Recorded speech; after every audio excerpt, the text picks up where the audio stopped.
बिहार विधानसभा 2020 में नीतीश कुमार की party JDU को बिहार की तीसरे नंबर की पार्टी बनाने के बाद चिराग पासवान एक बार फिर से उपचुनाव में नीतीश कुमार को कड़ी टक्कर देने की तैयारी में है। वो उनका एक बार फिर से खेल बिगाड़ने की कोशिश में लगे हुए हैं। कैसे उनकी रणनीति है, उसके बारे में हम आपको विस्तार से बताते हैं। बिहार विधानसभा चुनाव 2020 में जेडीयू को राज्य के तीसरे नंबर की पार्टी बनने के बाद दो विधानसभा क्षेत्रों में हो रहे उपचुनाव में भी एलजेपी सांसद चिराग पासवान ने जेडीयू का खेल बिगाड़ने की तैयारियों में लगे हुए हैं। गौरतलब है कि चिराग पासवान पहले ही दोनों सीटों पर चुनाव लड़ने की घोषणा कर चुके हैं। हालांकि पार्टी में हुए विवाद के बाद चुनाव आयोग ने पार्टी के चुनाव चिन्ह बंगला को फ्रीज कर दिया और अब हेलीकॉप्टर के सहारे चिराग उपचुनाव में नीतीश का खेल बिगाड़ेंगे।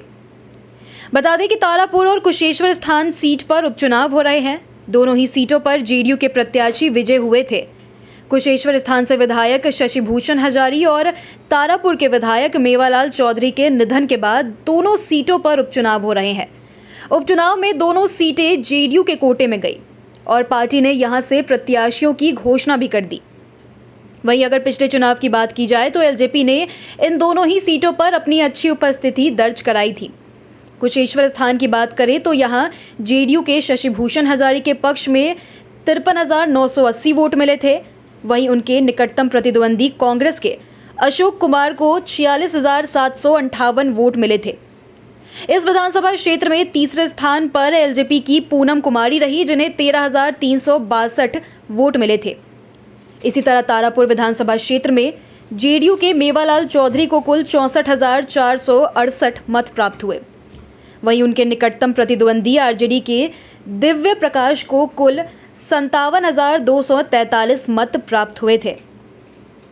एलजेपी प्रत्याशी मीना देवी को कुल 11,264 मत मिले थे।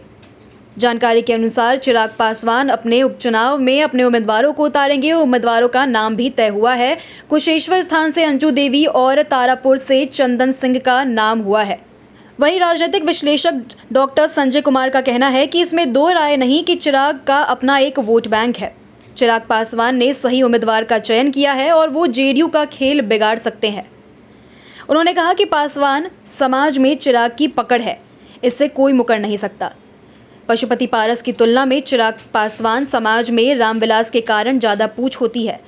बिहार विधानसभा चुनाव में एलजेपी की वजह से जेडीयू को कई सीटों पर हार का सामना करना पड़ा था। पासवान वोटर अभी भी चिराग पासवान के साथ है, जिसका उन्हें उपचुनाव में फायदा मिलेगा। गौरतलब हो कि चुनाव आयोग ने चिराग पासवान को लोक जनशक्ति पार्टी रामविलास नाम और चुनाव चिन्ह हेलीकॉप्टर आवंटित किया है। वहीं उनके चाचा पशुपति कुमार पारस को राष्ट्रीय लोक जनशक्ति पार्टी और सिलाई मशीन चुनाव चिन्ह आवंटित किया गया है।